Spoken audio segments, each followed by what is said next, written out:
strong fences make good neighbors. Di ba? Ang ligon nga mga koral, makahatag og maayo nga mga silingan. Kay, wa may lalis.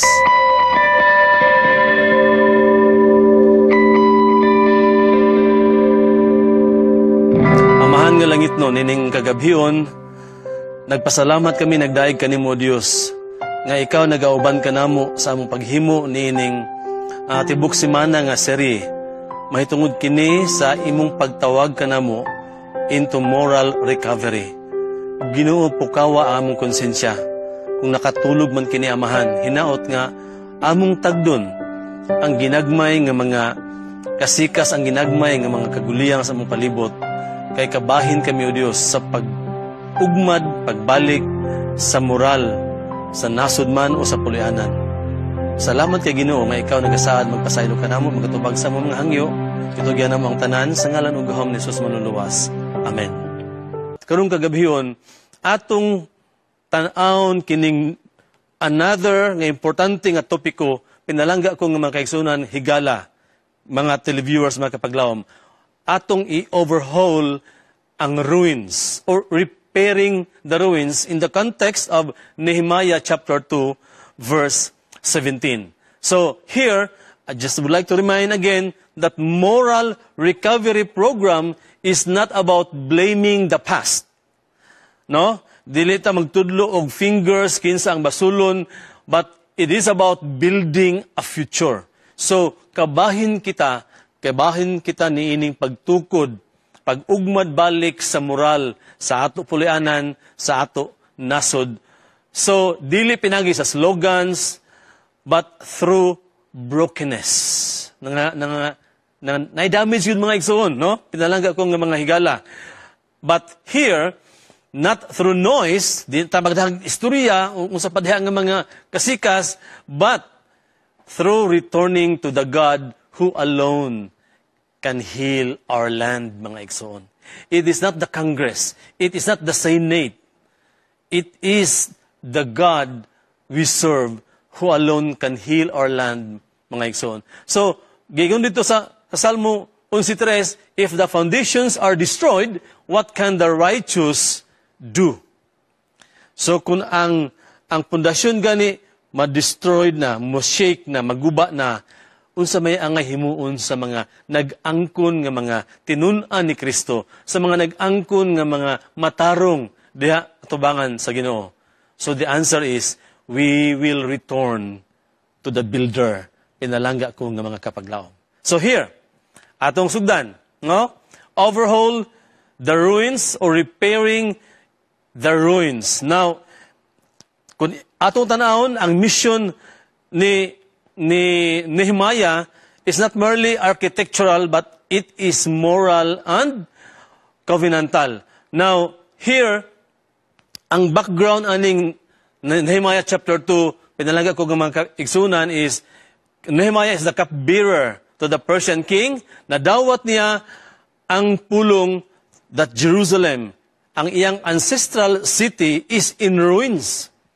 Naguba. And then, though the temple had been rebuilt, the city walls remained broken. Take note, no? Kana sa Ulagway, unya, leaving the people vulnerable and disgraced. Wow. Tanawa ha, sa ilahan kahimtang, ang physical nila nga kural na ganina, ilang gibati nga ang katawhan, kauban ni Nehemiah, vulnerable, unya, in disgraced. So Nehemiah is burdened not just by physical destruction, but by spiritual desolation.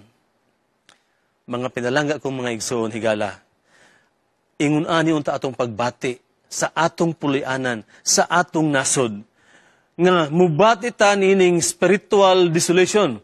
Not just physical siguro, and then ang mission ni Nehemiah is not merely, sa kanong gaingon diha, not dili architectural lang, but it is moral and covenantal. Nakigsaad siya sa Ginoo that He will help rebuild the walls of Jerusalem.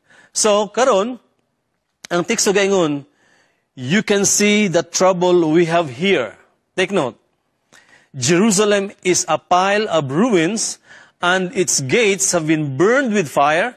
Come, let's rebuild the wall of Jerusalem, then we will not be ashamed anymore. Pinalangga kong mga kapaglaom, igsoon, higala. Kung doon na may kanabitang kahimtang maulaw ta, it is siguro sa atong pulianan o sa atong iglesia nga ang tao gatan-o nato nga mao kini kita ang mga sumusunod ni Kristo. Usahay di kay nato matagad ang atong nasod kay nandoon tay mga kinaiya nga may bitaw ta nga bahala na sila di oy mga korap wala na matino ani atong mga pangulo. Igsuon no. Because kabahin kita ni ining kangit-ngit or brokenness, national man or familia man. So here, mao ni ang kahimtang sa setting, sa passage ni Nehemiah. And then, there was a story I would like to share mga igsoon nga ang isa ka barangay captain, kita niya ang broken gate. Ngunya, dito sa Northern Mindanao, ang igsoon ato ibutan sa Northern Mindanao, local nga simbahan had a gate that had been broken for years. Onya, matag simba sa mga churchgoers, saaran na sila sa kapitan, sige ato nang ayuhon. But then, the kapitan igsoon kept promising, pero wayan hitabo. Until such time, nga ang mga batan-o ni lihok, nangitag paagi, onya one day, igsoon, nakita sa kapitan nga, uy, naayo na ang gate. Although, dili kayo maayo pagkapanday, pero at least, muswing siya open, mag-close, maabli. So, ato makita nga, ang moral sa story, na sometimes the ruins we ignore become the shame we carry. Usahay, kita rapod ang maulawan sa ato nga complacency or sa ato o dili pagtagad. So, and sometimes the ones we least expect, like children, like outsiders or humble individuals or youth, are the ones who start rebuilding din kita nagalikay.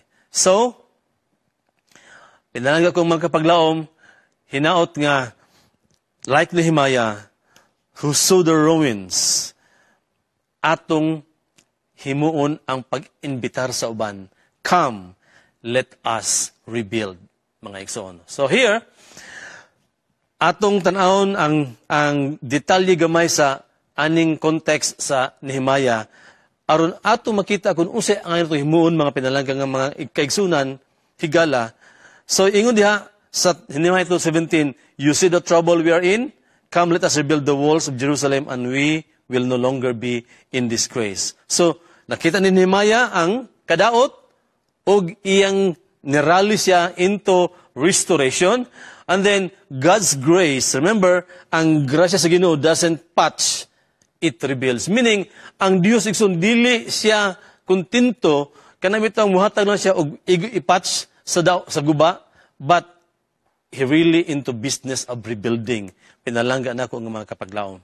And then, restoration, ang pagtukod balik begins with recognition. Sa unang mga gabi, ato nakita nga atong i-recognize, atong dawaton, nga we are in darkness. We are in this world nga medyo ang moral igsuon kapaglaom pertinagyong gubaa. Sa ako nag-experience ninyo when I was in Las Vegas, they called it Sin City. Igsuon, grabe. Grabe ang kanang moral nga kadaot or di na gyud masabot kung ing ana pa ba ang kahimtang sa ato ang palibot igsoon. So here you see the trouble we are in. Ato nakita ni Nehemiah ang kadaot. And then Nehemiah begins with honest confrontation. Gikonfront niya ang iyang mga kaubanan ng mga taga Jerusalem, and then iya no sab nga unsa gikuha ang moment nga kining panahona mao ni ang moment of moral clarity. A recognition that the external ruins reflect internal compromise. Kini mga igsoon. Sa atong iglesia we can relate this, no? Ato iset aside ang atong nasod. Sa iglesia, no?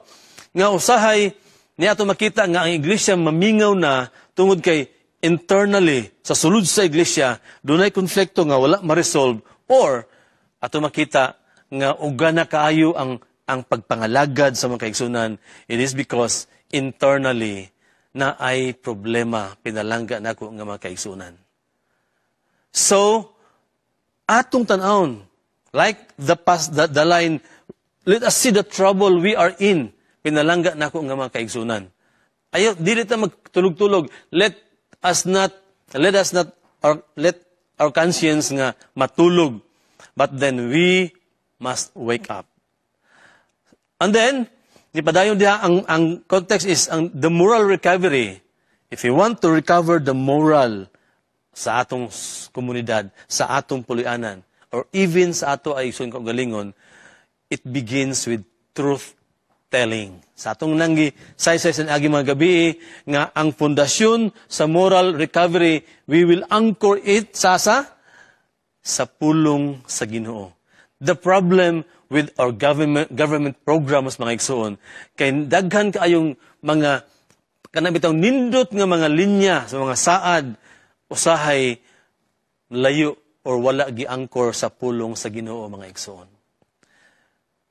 Unya, ato nakita nga there are truths nga unsa nga sa ato ang pagpanglagad, sa ato ang pagsimba sa Ginoo, dunay mga kamatuoran nga ato nasaysay nga atong gilikayan. We cannot accept that truth, no? Say for example, the Sabbath truth nga atong gisgutan igsuon nga mao ni siya ay kapitong adlaw, pero kadaghanan sa mga Kristohanon dili mo dawat yan ang kamatuoran. Kaya ang rason sila'y una, sila ang daghan, igsuon. How can we recover the morals, the moral of society, igsuon? Kung ang atong kinaiya, niya ay kamatuoran sa Biblia, nga ato manganilikayan, ato manggani siyang dumilian. So, moral recovery begins with truth-telling, and then, before rebuilding, before tamutukod or muayo, there must be a recognition of what's broken. Personally, or communally, or spiritually. Mga igsoon, kung kita mutabang o pundar or balik pagtukod sa moral sa komunidad o sa atong nasod. As what atong nasigutan atong unang gabi nga gihimong institusyon ang MRP, Moral Recovery Program. And then sa atong preamble atong lakbitan ngon sa imploring the aid of Almighty God. Usahay, they are just punchline or bylines, mga igsoon. Pero wala gitake into by heart. Into by heart. So, and then, we don't want to recognize what's broken in us, what's broken in our family, what's broken in the church, and what's broken in the community. Because usahay atong kinaiya, I don't care. Bahala na sila. Igsuon ayaw.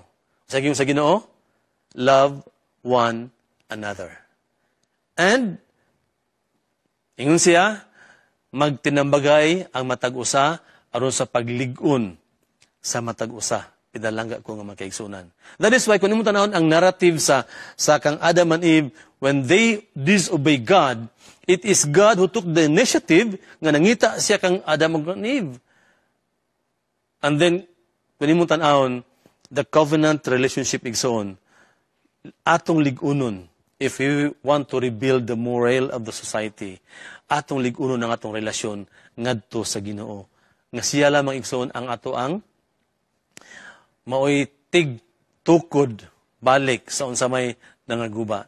And then, here igsoon, the second line there sa Nehemiah 2:17, Jerusalem lies in ruins and its gates have been burned with fire. Take note, and its gates have been burned with fire. Iyon diha, gates symbolize security, identity, and dignity. Usahay, dili kita dili kayo issue na to igsoon ang kining gitawag na to og gates. Kay unlike dito sa Jerusalem nga ilang mga cities, they are fenced strongly para dili dayon sila masulong sa unsaman nga mga invasion gikan sa gawas sa laing mga imperyo or nasod. mo nang dili kay ta nakabantay unsa ning gates igsoon. But here Jerusalem lies in ruins and its gates have been burned with fire, where it symbolizes igsoon security, identity and dignity. Una, I can remember the quotation igsoon sa usa ka author or philosopher nga ingon siya diha, strong fences make good neighbors. Di ba? Ang ligon nga mga kural makahatag og maayo nga mga silingan kay wa may lalis. Dili man ta makakutlog kamunggay kay naa may kural. Pero nay usahay mga igsuon nga musaylo ang sanga sa to ano puna. No? So here, and then their destruction is not just tactical, it's symbolic of shame and vulnerability. Kabantay mo mga kaigsunan nga kapaglaom. Nga, kung ang ato ang church, siguro medyo nagkagusbat or walay kural, ang pagtamay o pagsaway atong maangkon. Mao ni ang hitabo igsoon sa Jerusalem nga walls or gates. Nga diin, ang destruction nagsimbolo sa kaulaw o vulnerability. Kanang bitong dali la sila mahilabtan or masulong kay wa naman sila gates, wa naman sila kural. So, here, ato nakita nga ang the ruins of Jerusalem mirror the ruins of the soul, mga igsoon. Kung ang atong kinabuhi pinalangga ko nga mga kaigsunan higala, wa gani nato gikural pinaagi sa pulong sa Ginoo ug pinaagi sa pagkamasinugtanon sa iyang mga kabalauran. Remember, we are vulnerable sa atake, tentasyon sa kaaway.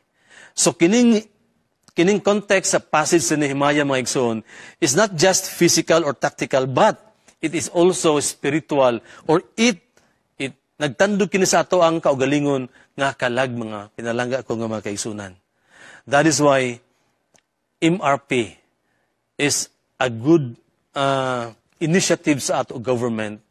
Ang problema kay wa na ko kadungog igsuon nga duna pay mga integrity circles nga nagda. I just don't know sa uban nga mga syudad or kining probinsya igsuon.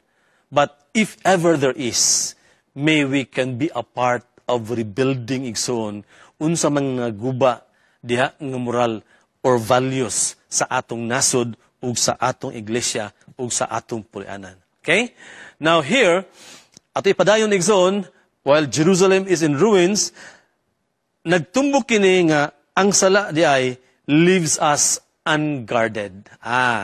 Kung naglunang kita sa pagpakasala, mga igsoon, kung ato na lang yung gihimo nga, well, makasasala man tang tanan, usay, marabang ito linya, ang grasya sa Ginoo mas mulabaw pa sa tumasala, ang magpakasala na lang ko, igsoon, dili na mao. Ngano tungod kay gitagaan kita sa unsa? Sa grasya, o ang ahensya sa balang espiritu, igsoon mo'y nagapahinumdum ka nato, naghatag sa konsensya, nga, oy, anak, murag di na ni mao. No? Kana imong kauban, murag dili na ni mo asawa, o dili mo bana, or anak, kana imong gigamit nga kwarta, murag dili na imuha. So, here, kung atong pasagdan ang sala, mga igsoon, it leaves us unguarded, and then, ingon diha, when moral walls, take note, kung ang paril moral makulaps gani mga igsoon through compromise, through neglect, or rebellion. Kaya doon na usahay mga atong kaubanan sa buhat igsoon nga kana ganing makatigom na gani og mga followers, mga tao, muturok ang sungay, musungad na sa ato ang panggoberno sa iglesia, or even sa ato ang gobyerno, sa nasod. Kung ilang ginuhuna nga mao ni ang advokasya, mao ni ang ilang intensyon nga maayo, they think nga it will justify the rebellion tungod kay they are in the right track. Igsoon, no. It could be a collapse of the moral walls through rebellion, through compromise, through neglect. So ikaw nga nag-angkon nga sumusunod ni Kristo, o ikaw nga nag-angkon nga law-abiding citizen, imo ganing gipasagdan kining kaguliyang o kaguba sa moral sa nasod or sa ato palibot. Remember, igsoon, kaya ngon diha, naa diha ang gitawag ang atong spiritual identity suffers. Mabitaw na nga, kung doon ay mga panahon nga masipyat na kayo, di mo kita perfecto mga igsoon, usay mo yung dayon nga, uy, balo-balo Kristohanon. No? So, here, this narrative points to our personal soul or sa atong kagalingon nga kahimtang. And then, ato tanawon, what are the ruins today? Sa ato ang palibot igsoon, no, let us identify the broken walls. No? Ato tanawon, kanang compromised character. Usahay ang atong prinsipyo, atong atong ipaubos mga igsoon, just to please our boss, just to please our leaders. Bisa unta di taganahan, pero sige na lang. Igsoon, it could be the ruins of our soul. Dili mo taingon nga, di ta kabalo mo adjust, but never compromise. Usahay, dunay ato ang mga kahimtang sa atong iglesia. Nga diin, naay mga policies, gihatag parang ligon ang atong padagan, development sa ato ang mission or conferences, pero usahay, kung atong gusto gani kay ato aning tao, bahalag na ay gipangtamakan igsoon. Usahay mao ni ang mahitabo. A compromised character. And it could be a ruin mga igsoon sa atong iglesia ug sa atong pagpangulo or being a leader. And then, broken relationships. Siyempre, na may kompromiso ang relasyon igsoon sa mga guba. Ang relasyon mga buak. Sa atong ministerial arena igsoon, sagad masaypan gyud ang ministry tungod kay mingon sila nga mura dili na kayo ang ministry dili na kayo ngay bitaw respetuan kay ang ubang mga pastors or pangulo sa iglesia nagpabadlong na. And we cannot deny the fact mga igsoon. Tinuod man na. But then sakit palandungon mga igsoon nga kita nga nagaangkon nga nag-alagad sa ato Ginoo. Kita nga nagaangkon nga mga tinun-an ni Kristo. Kita nga nagaangkon nga Kristohanon mga igsoon. Usahay, mulunang ta nining nangabuak nga relasyon. And it took us years. Wow. Mga igsoon nga naman. Are we not the repairer of the breach? Are we not the ministers of reconciliation? Nganong ato mong yung mapadugay mga igsoon. Mao nang dugay tukuron kining pag-build up balik sa moral igsoon sa nasod o sa iglesia o sa puloy-anan. It is because kita mismo sa tong ugalingon dili pataganahan mo reconcile or mo build up balik sa naguba nga relasyon. Between ba nag-asawa, no? Mao na nga mga magtiayon sa ato puloy-anan atong ipakita nga kita ang unsa mga repairer sa naguba nga mga paril sa ato puloy-anan, paril sa iglesia ug sa ato ang nasod. And then the ruins of today, nawala ang mga spiritual disciplines. Ang ato mga kabataan, mga ginikanan. Let us be warned, mga igsoon, mga kapaglaom. Tungod kay, in every homes karon, in every houses, gyoy balay karon igsoon nga walay cellphone. Naay dang cellphone. No? Unya, ang mahitabuan ni karon kay, ang ato ang koral or paril sa pagkahiusa, being a family, gitreaten na karon mga igsoon sa unsa aning gadgets nga cellphone. Why? Supposedly the time that should have been spent para sa mamagpapa or together sa anak, nakuhaan na igsoon tungod kay nagsantaiya man ta og tan-aw sa ato mga hilig nga mga media platforms o sa diha nga mga apps or programs igsoon nga naa sa ato internet. So magbantay ta, unya ang pagkamay ng puon, apektado na, ang pag-worship sa buntag o sa gabi, samot na pud nga naapektuhan, unya nabilar, wala na saktong desisyon tungod kay ang utok igsuon katulgon pa. Daghang mga magtiayon nga nagkabulag tungod aning gadgets mga igsuon. Mao ni nga the ruins of today na wala ang espirituhanong mga disiplina, pagkamay ng puon, pagtuon sa pulong sa Ginoo, pagpamalandong sa iyahang mga saad, unsa pa na di ang mga disciplines igsuon, fasting igsuon, wala na ibili kini tungod sa unsa sa nahitabo nato karon nga kahimtang nga ang moral nagakautot. And then ang public trust igsoon na wash out. Kaya ang atong mga pangulo sa nasod haskang pagpabadlong mga igsoon. I'm not attacking any particular individual ha, pero igsoon just lately kaya to mga current events karon, no? Grabe ang hitabo nga sa akong atong unang gabi mahadlo ko nga instead nga ang atong nasod maoy mo fight against graft and corruption, basin unya og gi-maintain na hinoon kining graft and corruption mga igsoon. So here in our time, let us rebuild the integrity of our nasod at sa atong mga leaders. Ang tanaw ang Gallup poll sa western nga side igsoon, ang trust in federal institutions naa sa pinakaubos na karon igsoon. Ang judicial branch ni drop nag 17 points since 1972. Dito na sa ilaha, ang legislative branch at just 32% na ang confidence. Igsoon ngano ingon ani man ang kahimtang. No? And then sa the conversation 2025, ang integrity ingon sila is the key in science, politics, and protest ethics. It should be. Pero igsoon karon ang integridad nagakawala na igsoon. Here sa tuwa nga nasod kining issue karon igsoon sa flood control projects and massive corruption.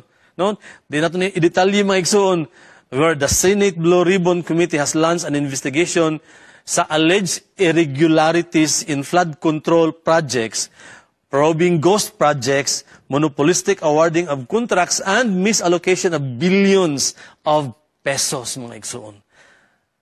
Saan mo nato ni? Kinsa man ta igsoon, ato nung na kinsa man ta. Pero igsoon, we cannot do it alone.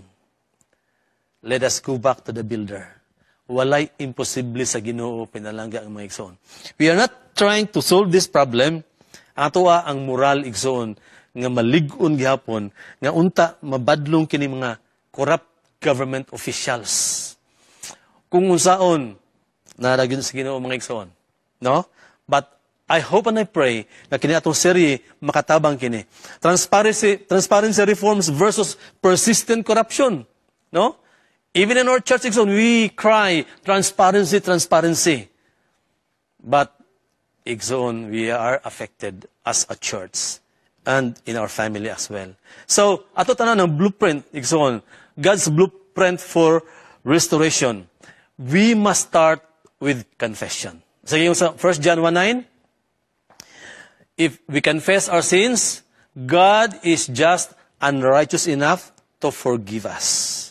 So, moral recovery program igsoon, not a program, moral recovery lifestyle must start with confession. Why?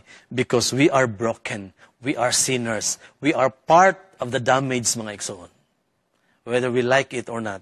And then, God's blueprint is build with truth and love. If there could be things na we want to build, things that we want to restore, things that we want to reconcile, let it be pinaagi sa kamatuoran o gugma mga igsoon. So, kung atong himuon kining moral recovery program or initiative igsoon or lifestyle, let it is because we love to strengthen the morale of our nation. Kaya naigugma ta sa itong nasod mga igsoon. Being a Filipino, no? Or being a Christian sa ato iglesia. And then, we will use Scripture as our foundation, mga igsoon. Mo gini, asa man ka nga sekta igsoon, higala, televiewers, kung doon na may transformation nga atong gihandom, it is from the Word of God. It is from the law of Jehovah, mga igsoon. And then, ang blueprint sa Ginoo is, we will invite others into the process. Kung doon naman tayo mga himuon nga community engagement igsoon, or seminars, or lectures, or unsa nga evangelistic trust, let it be that is to build up the moral igsoon sa guba na nato nga mga moral. So that's the God's blueprint igsoon. Mura ni siya atong ma-share karon. And then let's go back igsoon sa Nehemiah 2:17. Come, let us rebuild. Wow. So here, ato tanawon, Nehemiah doesn't wallow in despair. He calls the people to action. Wala siya igsoon nga dito na lang siya nagmukmuk kay naguul siya or na-discourage na siya, but he calls the people to action. So ingon-ana unta ang atong iglesia, ingon-ana atong pulianan, ingon-ana unta kita nga we will let others rally to the work of building up the ruins. Pinalangga ko mga kaigsunan. And then, the verb rebuild, nebne, is communal and covenantal. Take note ha, communal, meaning, dili lang ta nag-inusara apan, let us be a community of builders, mga igsoon. And we will covenant with God. Nga Ginoo, imo mamingitawag ikan sa kangit-ngit, so help us to be a channel and a light to others. And then, it's not just about stones, igsoon ha, kaya sa Nehemiah, but it's about restoring what God intended. So, pinalangga ko mga kapaglawom, televiewers, kung ang Ginoo, yang gusto gyud nga ma-rebuild ning moral, ma-recover, pwede. Why imposible kaniya? So long as, unsa, kita mo take part, pinalangga ko nga mga kaigsunan. And then, here, the rebuilding is not solo, it is a shared activity. It is a shared vision, mga igsoon. It is a shared action. And then God's call to moral recovery is always invitational. Mo ni mga igsoon. Mang-invite lang guta. Igsoon, masaman, okay ka? We will start rebuilding the ruins of our church, the ruins of our family. Atong kauban sa pulianan. Ug balik ta igsoon sa unsa, talambagan gikan sa balang kasulatan. Nga unsa ang kining Biblia, ang pulong sa Ginoo gituga, gihatag aron unsa, badlungon ang badlunganon, tuliron ang naghiwi ng mga dalan, ug ang pagpalig-on sa paghimo sa pagkamatarong igsoon. And then, He doesn't shame us into chains. God summons us into restoration. Gitawag kita, aron makabahin kita igsoon, niining pag-restore sa unsaman nga naguba. So, ang atong role, ako paghinaot igsoon, ako nagampo, nga ikaw ug ako could be a modern Nehemiah. Nga kita ang mga mo build up sa unsay mga damage igsoon. Yeah, we think sometimes it could be a great dako kayo nga tahas, but remember, it is a shared action. It is a shared vision, mga igsoon. So, let us not ignore the ruins around us and even in our families, igsoon, na anay pagkaguba sa moral sa atong pamilya. Daghan na karong pulianan ang naguba, mga igsoon, tungod kay ang kaaway nagsigi og guba sa gitukod sa Ginoo didto tanaman sa Eden. Unya may nguntang nga we are not part of it. Igsoon, no. As a church, as a follower of Christ, dapat we don't ignore the ruins. And then, ang atong role is to rally others to rebuild, mga igsoon. Atong agnihon ang uban. Kaya kung dili kini igsoon mahitabo kini, kita na unya ang biktima sa nga ut-ut og nga daot nga mga moral, igsoon. And then, let us lead with integrity. Mga pangulo sa nasod, mayores, senadores, kongresista, presidente, we are not exempted, we must lead with integrity. Sa ato iglesia, sa atong pulianan, mga igsoon, integrity, ang integridad, ang pagka-being honest. Now, what we are in the dark, what we are in the light, we also be in the dark, mga igsoon. Kung honest ta, bisan asa, honest kita igsoon. Nagadi ang integrity. And then, we will trust God's provision. Ginoo ra gyud igsoon ang atong saligan if you want to rebuild the damage morally, mga igsoon. So, ang ato ang role being Nehemiah, remember, Nehemiah didn't just pray. Yes, prayer is important, igsoon. Very important, very necessary. But Nehemiah didn't just pray. He picked up a brick, igsoon, and start rebuilding. So, ikaw ug ako, mga pinalagang mga kapaglaw, igsoon, televiewers, sigala, asa man ta, let us not think of where we are, nga, kamura diya, bahala mo diyang mga SDA, maunsa mo diya. No. Because whether we like it or not, we are part of nining nasod nga Pilipino, igsoon nga Pilipinas. So, atong mga takeaways before we end, mga igsoon. Let us identify what's broken. Atong ilhon, asata na nga guba, ahata na nga daot, and then commit to daily rebuilding. Atong yung Panginoon sa Ginoo, kung mga rebuilders man gyud kami, help us. And let us surround ourselves with builders, mga igsoon, and celebrate progress, not perfection. So here, there was a story to close, mga igsoon, sa ato ang panagtuon.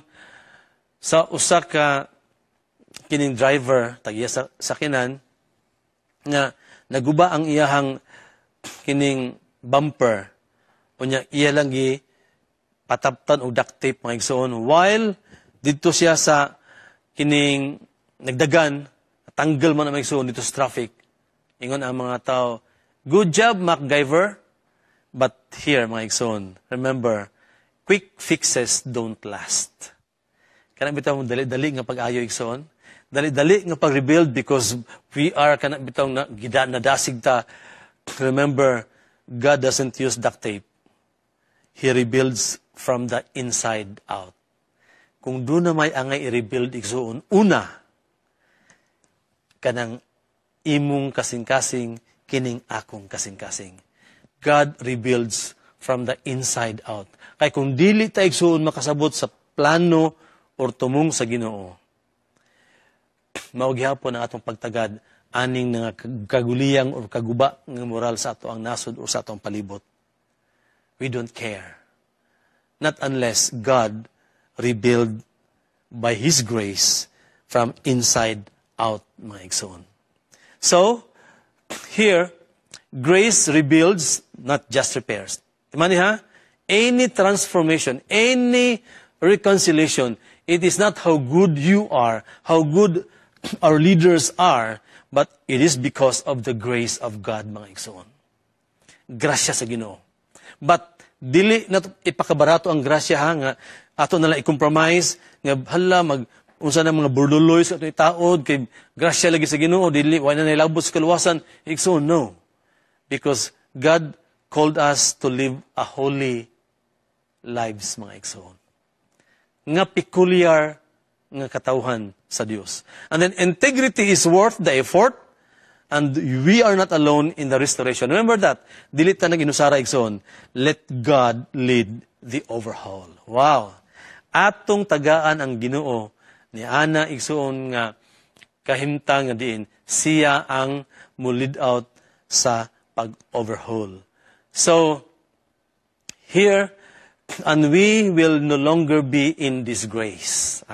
Kinig son. Human na to matukod, mapanday ang naguba.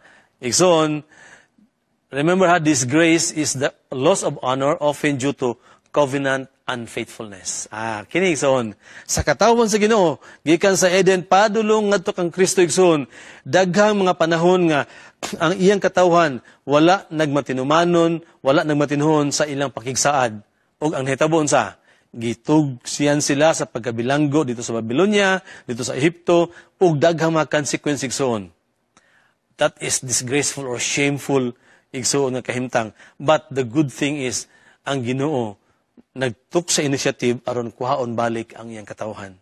So, I always believe igsoon, kung unsa man karon ang kadaot moral sa atong nasod o sa atong palibot, God is the answer. Siya gyapon ang tubag, and then the disgrace isn't just about broken walls, it's about broken hearts, mga igsoon. Mga pamilya nga naguba. And then, we are not alone in the restoration, yes. Let God lead the overhaul. So moral recovery restores dignity. And when we respond to God's call, okay, this is a God's call to moral recovery, ha? This is not just a government program as gilatid sa ato ang executive order, but God's call. When we respond to God's call, we move from shame to honor, from ruin to renewal.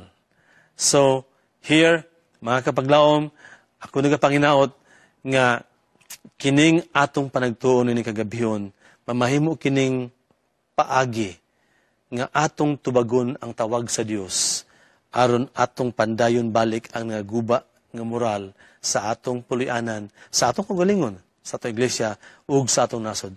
In the next igsoon, we will be studying tomorrow night.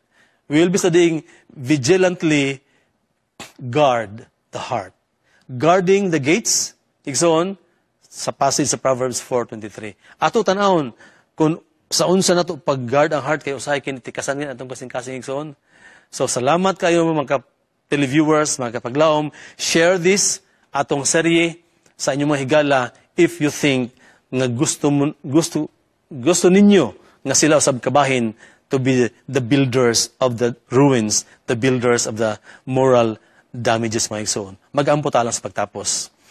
Amahan nga langit nun, salamat kayo sa imong pag-uban ka namo, amahan, o pagpahinumdum nga dili tungod namo matukod ang nangaguba apan ikaw o Dios ang magapangulo, ikaw o Dios ang magagiya ka namo, o pinagi sa imong grasya, pinagi sa imong pulong, amahan, amo unta kanunay kini nga iisa, ibayaw tungod kay ang gahom sa imong pulong mao'y makahatag ka na mo kausaban ug transformasyon sa mong kinabuhi.